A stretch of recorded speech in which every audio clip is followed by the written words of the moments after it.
Hey everybody, welcome back to the Fearless Artist Podcast. This is your host, Michelle Lynne. And, a lot of us have started off the year with big resolutions, big plans. And maybe, it's the end of January and things are looking absolutely like they used to look last year. You're busy, your schedule filled up, your new shiny goals seem to be further and further away. And you're like, wait, what's about all the things I wanted to change this year and all the things I want to do?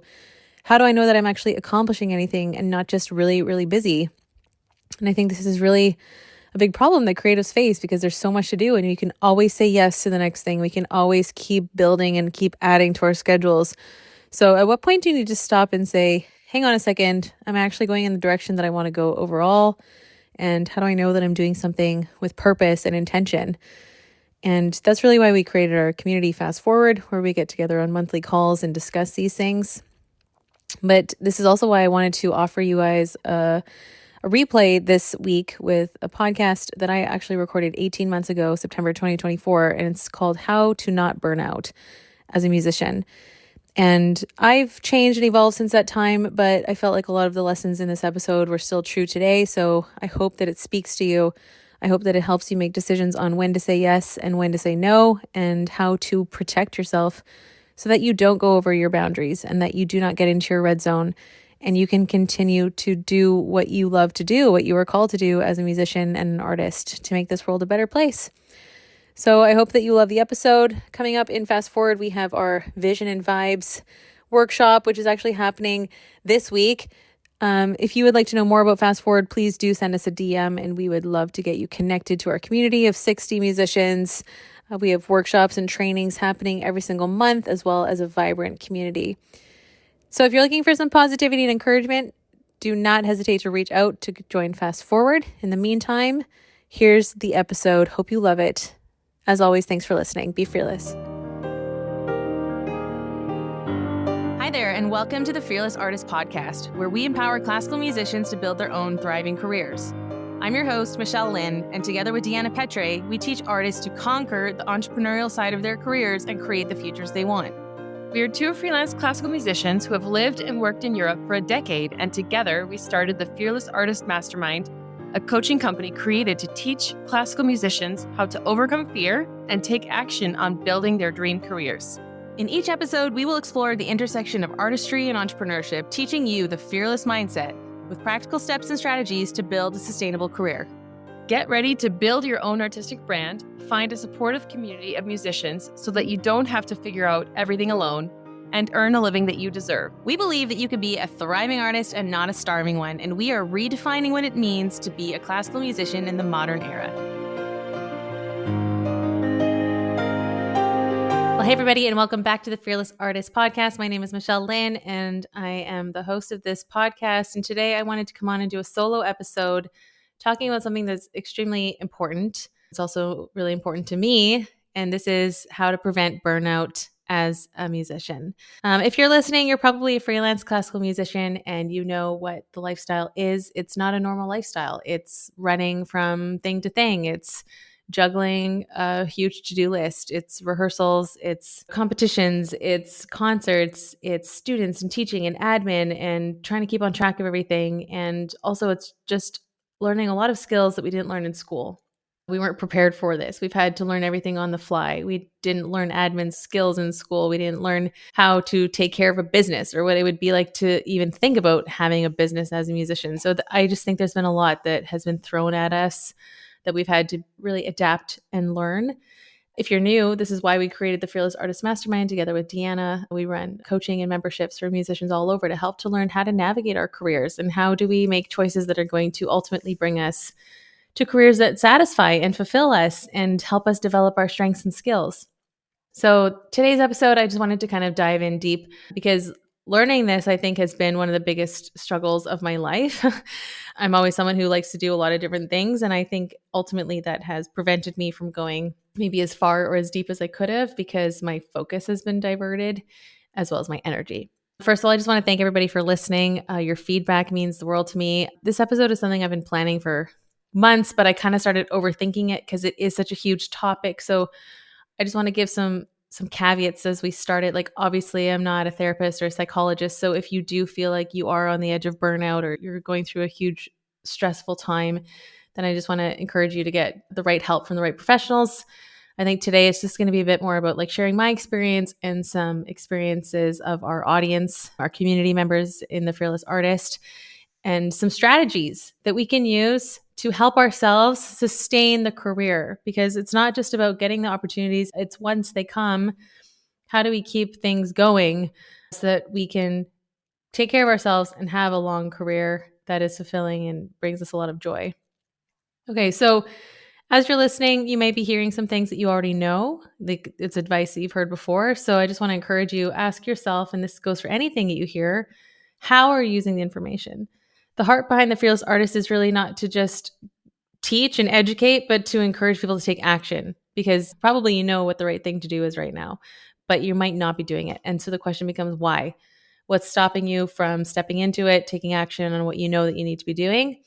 So if you hear something today and you're like, yeah, I knew that. It's like, yeah, but are you actually doing it? And are you implementing it? And are you being consistent in it?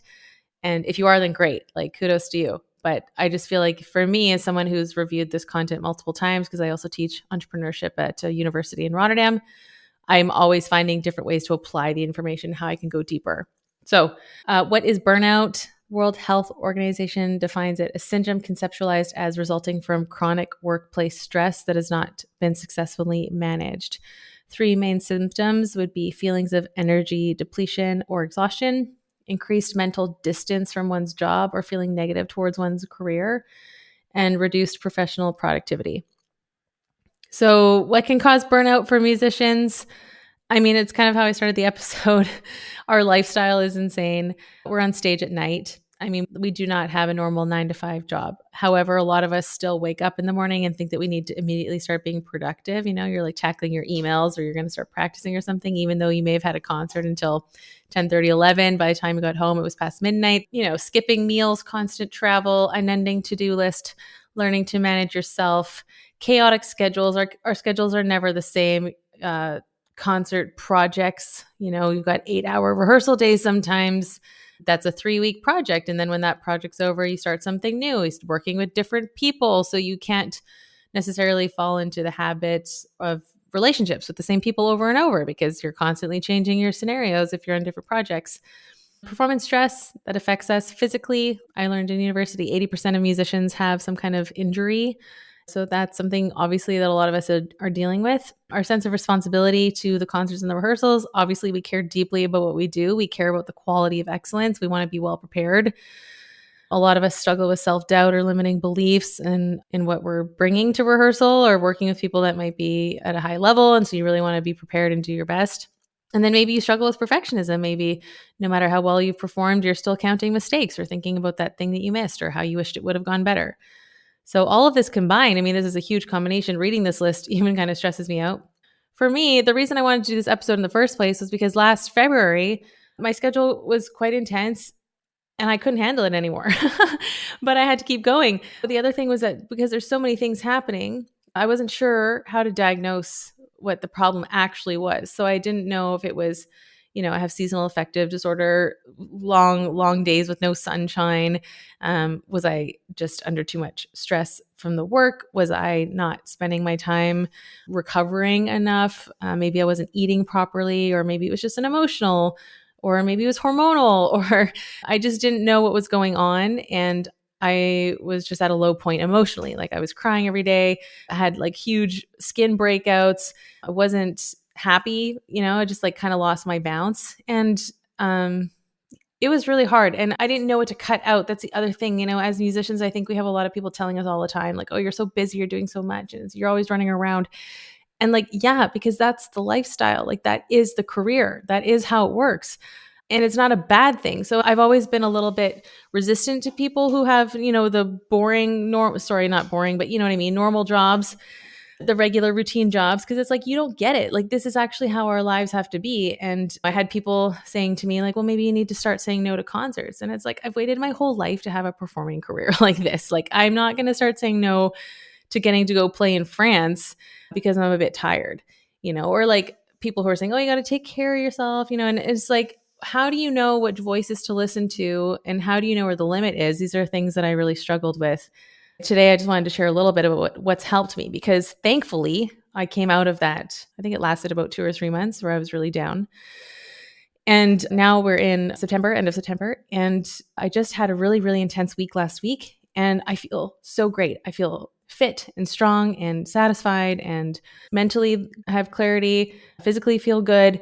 And I obviously could sleep a bit more, but it's a completely different version of me than where I was 6 months ago. And I think it's because of all these habits that I've been going after in my life to kind of make sure that I can take care of myself and sustain the pace that I'm at. Because I also think that as high achievers, as people who are driven, it is going to be a fast pace.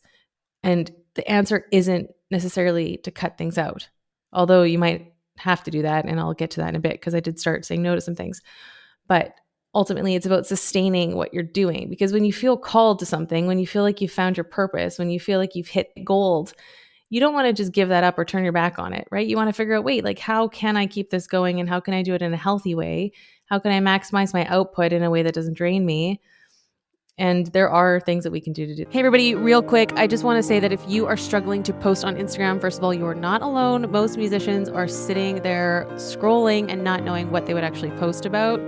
Second of all, if that's you, then I have a free gift for you. It is our free guide, 10 golden rules to posting on Instagram as a classical musician. If you follow these 10 rules, you will grow, you will get more followers, you will get more views, you will know what hashtags to use, you will write captions that are interesting, and you will build an audience. And guess what a bigger audience gives you? More concerts. That's right, everybody. So all you need to do is DM us on Instagram at the Fearless Artist Mastermind. Just write golden, and we will send you our free guide. Hope you love it, and thanks for listening. I love listening to a leadership podcast. It's called Craig Rochelle's Leadership Podcast, and he is a pastor, but he also does a ton of leadership trainings and stuff. And so he shared a story that really touched me. He came to a point where he was totally at the end of his energy levels, and he went to 2 different therapists. The first one said to him a little bit like, what has been triggering me? The people who say, oh, you need to stop performing so much. You need to stay home more often. You need to do less. You're doing too much. You think you can handle it, but you can't. And then the second therapist he went to said, oh, we're going to help you create a rhythm in your lifestyle where you can keep up what you're doing, but you're going to do it in a healthy way that you don't burn out. And he was like, I needed that second person to really speak to me, because they weren't telling him, you need to quit what you're doing. And that's the last thing we want to hear. Again, like when people say to me, like, oh, maybe you should say no to concerts. I'm like, are you crazy? like there's no way.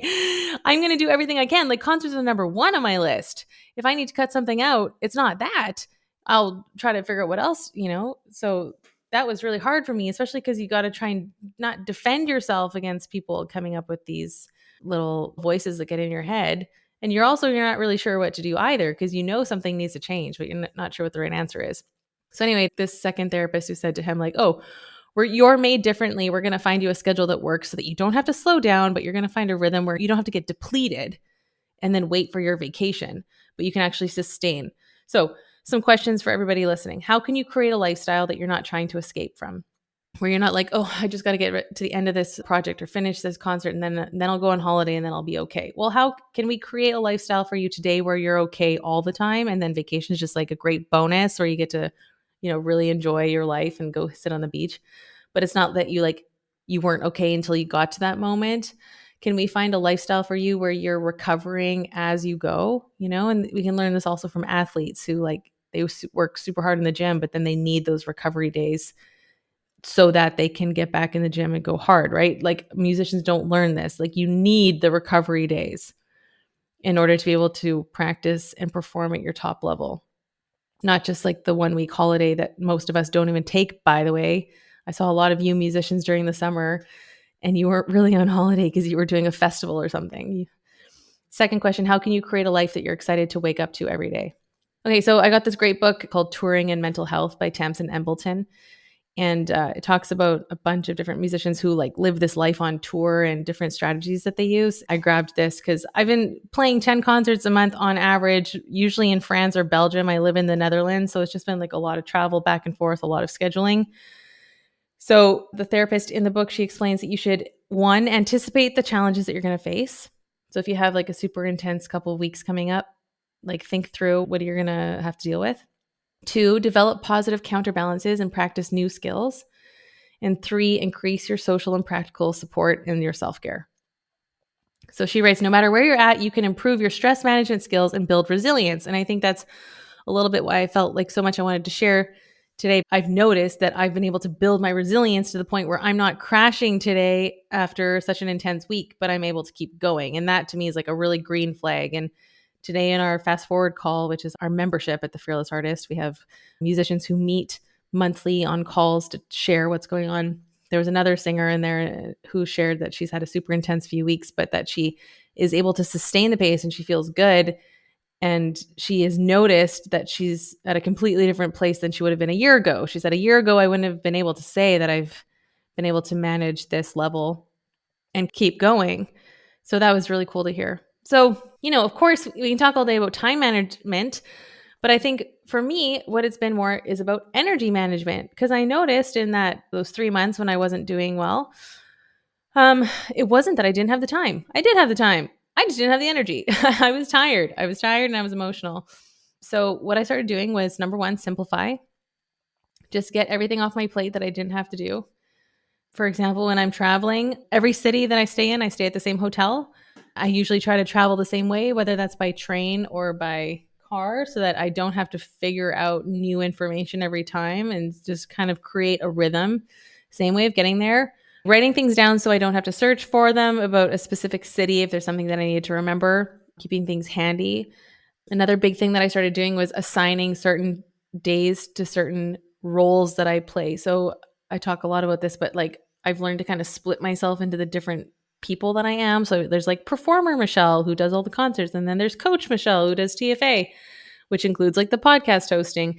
Then there's like the average normal girl on the street that you're going to see at the grocery store that you probably won't even recognize because she looks like a very normal person. And that's like, she's off. She's just chilling. She's a normal person. And I don't mix those things up, because in the past I tried to do everything all at once. You're like trying to answer messages on your phone as you're doing this other thing. Or I've just learned in my head to give mental space. So example, like for the Fearless Artist, Deanna and I work together on Mondays and Tuesdays. And that's when I get the majority of my content is filmed. My newsletters are written. I've checked in with new clients. I've invited people to check out our membership Fast Forward. And then Wednesday, Thursday, Friday, I might have a few loose ends that I'm dealing with, or a couple client calls. But for the majority of the time, I flip into performer Michelle, because those are the nights that I'm usually playing or traveling. And I think that's helped me so much, because then I'm not trying to do everything at once all the time. Another thing that has really helped is pre-deciding. This is something I learned from Marie Forleo. She's like, if you wake up every day and you're like, what am I going to eat? What am I going to wear? Am I going to go to the gym today? You're just wasting so much energy, because you're deciding every day if you're going to do it. So you're much more effective if you decide on Sunday, like, okay, this is what the week's going to look like. If you can meal plan a little bit, have an idea. I try to plan like my concert clothes in advance. Gym now has become non-negotiable. I don't wake up and think like, oh, do I feel like going to work out? Like, you don't make decisions based on feelings anymore. You make them because you already decided once and you're sticking to the plan, those kind of things. I think as musicians, we can be overly emotional with things like this. Eliminating energy drains, great key phrase for everybody. Automate, eliminate, and delegate. What can you automate so that you're not doing it every time? Whether that's paying your rent, for example. Maybe some of you open your phone and you pay rent every month. Well, guess what? There's a little setting in your bank app that you hit it, and then it's going to just do that automatically for you. You don't have to think about it. So can you apply that to other areas of your life where you literally, maybe you're doing something every day that if you just took a little bit of extra time, you could set it up that it does it for you. Eliminating things. I know that a lot of musicians, we get really busy doing nothing, and we're so packed, and it's looking at the end of your day and saying, where was I effective? What actions did I take that actually gave me a return? And this is what we do in our fast forward calls. We take time to zoom out on our lives and look and say, where am I investing my energy and my time and actually seeing results from it? And where am I investing time and energy? And it's not helpful, if you just find yourself that you get stuck on your phone, easy example. Or if you're like setting your timer for 15 minutes and you're being strategic about engaging with other musician accounts. And of course, there's time for scrolling on your phone and just enjoying life. Like, we're not against that, but it's just about being intentional with your time and asking what's actually helping me move forward on my goals. Removing distractions. There's a little app called the Forest app, and it is the best because it blocks your phone from the apps that you tell it to, and you can set it for minimum 10 minutes. And then all of a sudden you're practicing and you can use your metronome on your phone and you can listen to Spotify, but nobody can WhatsApp you and nobody can get to your Instagram. That's been super helpful. Another big thing that's helped is choosing your thoughts and not letting the little voices of people who don't understand get to you. So, again, people who are saying, like, oh, you're so busy, it's so much chaos, and how do you do it all? And maybe that starts to make you think, like, how am I doing it all? Am I too busy? What do I need to change?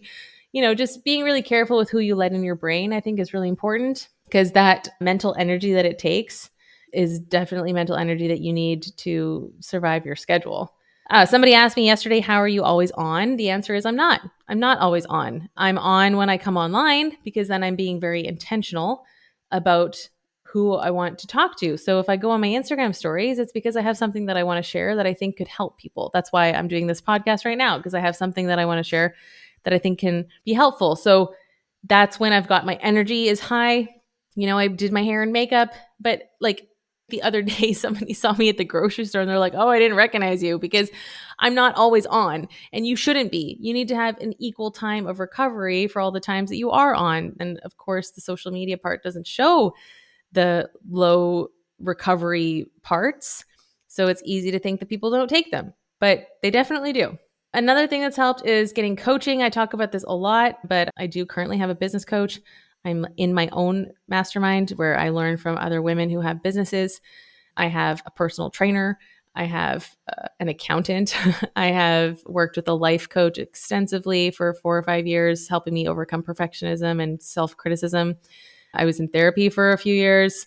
I've had a lot of mentors. I had a manager in the UK who helped me crowdfund my album and learn how to market that. I've had a lot of people mentor me, speak into my life, and I've learned how to glean from their wisdom and let myself be taught and to learn from people who've got things figured out that I don't. I learned project management from this person that I mentioned who taught me Asana. And it's like, here's how to stay organized and here's how to create a workflow. And when we launch for our mastermind, for example, there's like a specific checklist that we follow. And in the past, it was just kind of like a bunch of WhatsApp messages and Google Docs. And now we're much more organized and we stay on task and we have systems in place that keep us kind of protected. I've learned all of that by like hiring other people to teach me because I recognize like when you invest in getting this kind of training, like you can go way faster because you're not going to make these mistakes or have to figure everything out yourself. And you also just save so much energy. Another thing that's really helped me is knowing when you're in the flow and staying there. So as I learned about energy management, I think it's really about becoming self-aware and saying like, okay, I just don't have capacity for this right now. So I'm going to trust that and I'm going to go do something else, whether that's turning off your screens and reading a book or getting outside or calling a friend, whatever it is, but just becoming aware of like, for me, one of the biggest struggles is like, when do I push? Because sometimes you just got to grind. And then when do I say, oh no, I've had enough and I really need to recover right now or take time off or take downtime. And I think self-awareness is something that you can really grow in and just paying attention to what your body's telling you, paying attention to what you're picking up in your energy. Like I notice if I get a little bit more irritated, I'm like, oh, like, okay, I'm really tired right now and I need to be careful. And that means that I probably shouldn't add anything extra to my plate right now.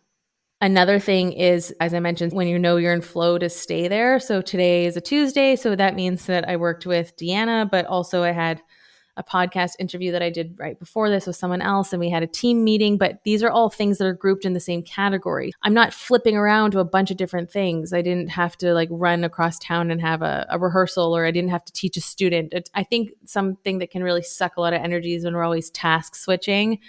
So if you can organize your schedule to kind of clump things into groups, that has helped me enormously, because then it's like I put on my role for the afternoon or the morning or the day, and then I just do that for the 3-4 hour stretch. And then I feel like I'm way more efficient and accomplished. And then taking specific moments of the day to answer the DMs rather than doing it kind of constantly as they come in. It's like, okay, every couple hours I'll have a look and see what I can knock off my plate. I'm not trying to tell you that I have everything figured out. I'm just trying to tell you that I've made some progress and this is what's helped me, and maybe it can be something for you. So where I used to really get stuck was when I was doing like 1 hour of this, 1 hour of this, jumping around and talking to a bunch of different people. And, now it's just much more like choosing stretches that you can stay in the same flow. Then, of course, eating, sleeping. How many steps are you getting in per day? Are you taking any supplements? Magnesium before you go to bed is super helpful, help you sleep more deeply. I bought like a really bougie sleep mask, which has helped me when I'm traveling. I got really more strict about eating. I still scroll myself to sleep sometimes when I'm in a hotel room, which is bad news bears, but one step at a time, we're working on that. Another thing that can help is adding in some buffer time. I used to pack things really tight, like meeting after meeting after meeting. And now I've learned to like leave half an hour in between. I could get outside with my dog and get some sunshine and breathe, and like get a snack, and not just pack everything so tight. I've also learned to start leaving earlier for concerts. And any of you who actually know me are going to laugh because I've had so many travel mishaps this year. But just leaving a little bit of extra time, especially when I'm driving, so I can like stopping and get gas and like get a coffee and whatever. I also really love to take some time off and go to this really great place an hour away in Germany, do some hiking there. And I've been trying to book a couple days every few months just to kind of give myself a break and a breather couple days. I heard this really beautiful analogy. I think it was Seth Godin. He's talking about when they pour sidewalks, they pour concrete and they intentionally crack the sidewalk every 3 feet. Because if they didn't, the sidewalk would crack randomly and it would be a big mess. So, how can you create cracks in your schedule, in your life that are intentional so that you force yourself to stop, kind of regroup so that you don't crack randomly all over the place when you actually needed to be on and keep your energy? Can you be longer with your walks outside? Can you get the most sunshine? If anybody listens to Andrew Huberman, he talks a lot about the importance of setting your circadian rhythm. There's a lot of things like, don't take your first caffeine until 90 minutes after you're awake. Try to get sunlight on your face first thing in the morning. Get outside, breathe in the fresh air. There's a lot of physical movements that you can do right when you wake up to kind of get yourself in a good energy. I think sometimes in the past I would like wake up kind of grumpy and then my anxious thoughts would kick in about, upcoming programs or concerts. Or I think I remember when things were really bad for me, I was waking up with nightmares of like, where am I going to sleep in Antwerp tomorrow? And I would have to be like, sweetheart, you're not in Antwerp, you're in your own bed, like you don't need to worry about how you're going to get there. That's when I knew that I really needed to change something because I wasn't okay. Getting to the gym. I know a lot of you listening are also getting good exercise in. So like, what is your routine? Can you make sure that you stick to it even when you're traveling? Remember, something is better than nothing. The 2-minute rule will save your life. I should say this on every episode, but the 2-minute rule, if you're unfamiliar, is that you only have to do something for 2 minutes and then afterwards you're allowed to stop. This is extremely helpful because usually all the resistance that we're feeling is because we've made something way too big in our heads. So if you just tell yourself, look, I'm just going to do some squats for 2 minutes or jumping jacks or whatever, or practicing if you're having a hard time getting back into a rhythm of practicing if you had time off, just got to do it for 2 minutes. Maybe you'll sit there for longer. Maybe you won't. You can apply this to your dishes before you go to bed at night. Just creating these little habits. And of course, just another plug for James Clear, Atomic Habits, Habit Stacking. There's a lot of great info in his book there. And then the last thing I want to say is the fountains and the drains in your life. And for everybody listening, like, let me know if you want me to go deeper on any of these things that I've mentioned, because all of them I think could be their own episode. But a fountain essentially in your life is something that gives you energy, and a drain is obviously when you come out of a gig and you feel like you were taken advantage of, or you just couldn't stand the music you were playing or the people you were with or the atmosphere, or maybe you were shoved in a corner on an upright piano and people were drunk and screaming around you and you were like, why am I here? What's the point of this? Like those kind of things in your life. Can you eliminate drains and create more fountains? And these are all things that we talk about in our membership Fast Forward, helping people to get really specific about examples in their lives.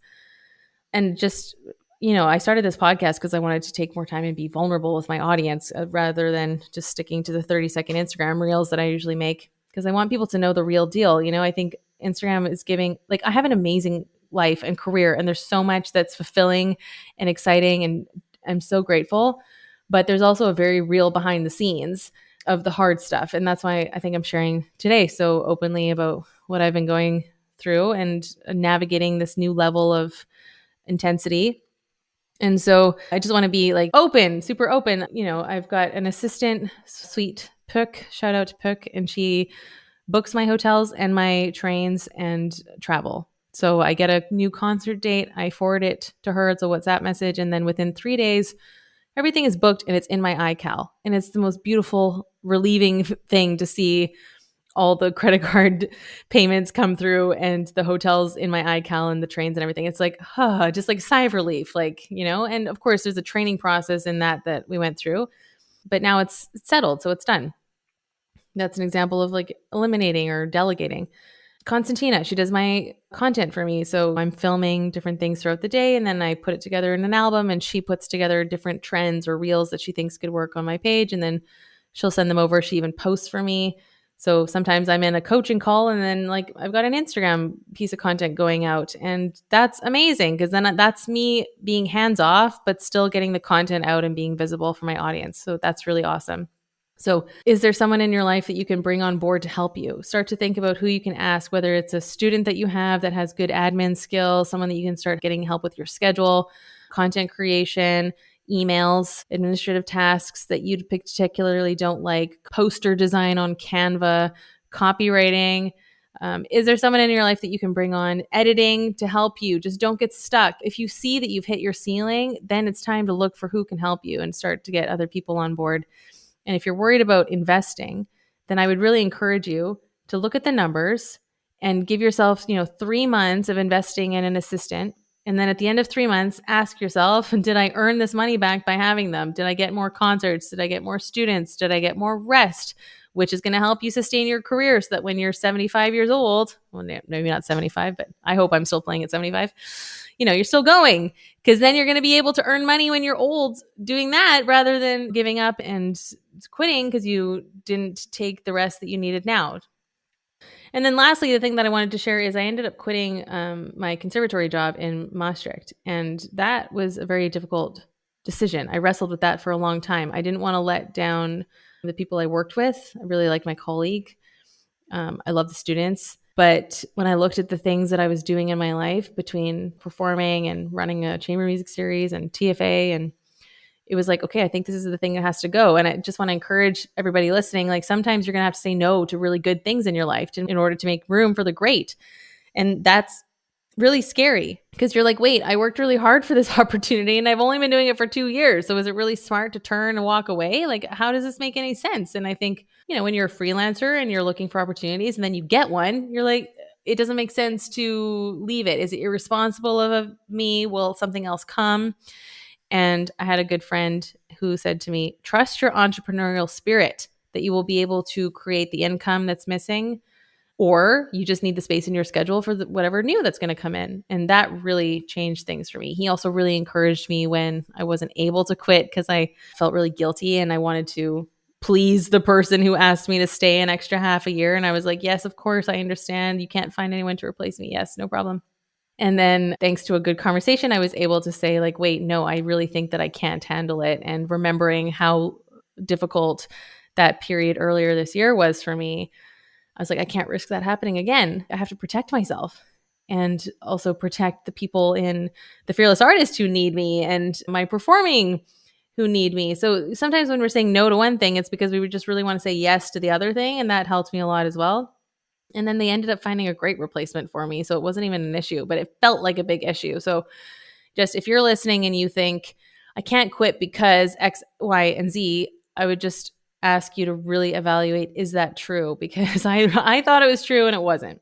And now I have a lot more time than I would have because that teaching schedule was very intense. And now I don't have to be doing that teaching. And that's freed me up to be able to do stuff like this podcast.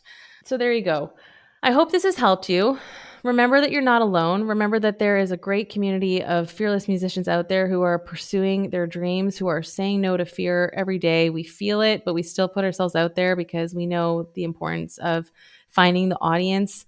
This is something that we really believe that every musician has an audience who would love to hear them and know about them and follow their career and support them. And it doesn't have to be millions. It doesn't have to be thousands. It just has to be a small, loyal group of people that are going to come to your concerts, stream your albums, hire you to teach their students, and you can build your own fulfilling career as a musician. No matter where you are, no matter what city you're in, you have access to the internet, which means that you're limitless to be able to connect with people that are going to inspire you. And with that, I really want to encourage you to check out the Fearless Artist and our programs. We have a membership called Fast Forward, where people come on, as I shared, monthly and talk about the things that they're working on, their goals, their projects. It's very rewarding. It's a community of encouraging people. But if you want to go deeper and have more of an intense group experience, then that's really where our mastermind comes in. Those are small groups. That's where we talk career strategy. That's where we talk about building your fan base, growing your mailing list, actually going after your goals to see real results. And if you're someone who's averse to posting on social media, then you can just check out our social media sprint. And within 6 weeks, we'll help you create your own personal content strategy, how to define yourself as an artist, how to share that with an audience. Who are you talking to? Who are you trying to reach? So if that sounds like you, just send us a message on Instagram, the Fearless Artist Mastermind, and we'll be happy to talk to you about how we can help you pursue this fulfilling career. We believe that there's a space for you.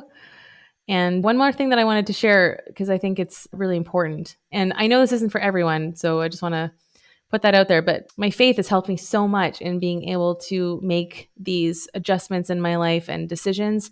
And I actually have a WhatsApp group with a group of people in there who pray for me.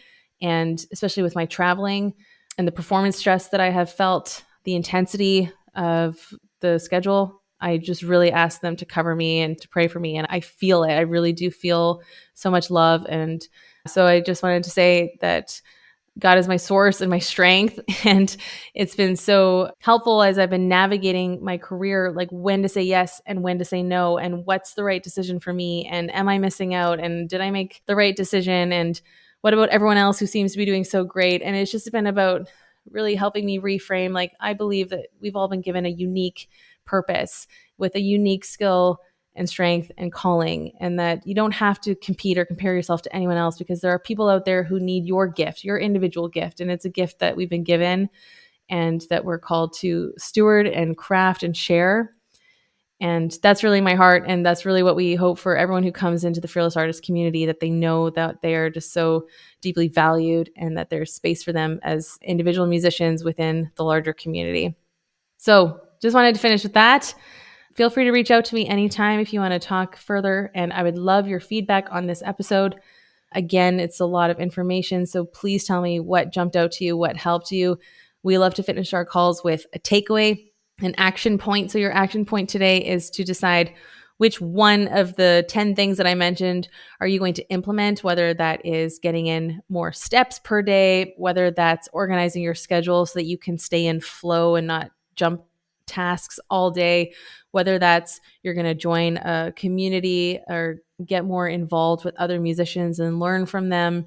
Whatever it is, write it down, send me a message on Instagram. Let me know what you're going to be working on. I'd love to hear from you. And please do share this with your friends, the podcast. It helps us so much to be found by other musicians who need to hear this message.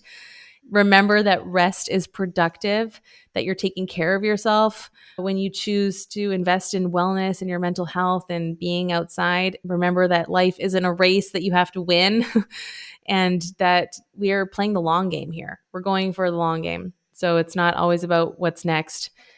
Sometimes it's just about enjoying what's going and being so grateful we get to do what we get to do. You have what it takes to build the career of your dreams. We'll see you on the next episode. Thanks for listening. Be fearless. Thank you for listening to the Fearless Artist Podcast. If you found today's episode inspiring, hit that subscribe button and don't forget to share this podcast with a friend. To join our membership or one of our coaching programs, visit our website at thefearlessartistmastermind.com. This episode was produced by Pokey Huang at PH Media Studios in New York City. We're Deanna and Michelle, encouraging you to create your own opportunities and to go after what you want. You have what it takes to build the career of your dreams. Until next time, be fearless.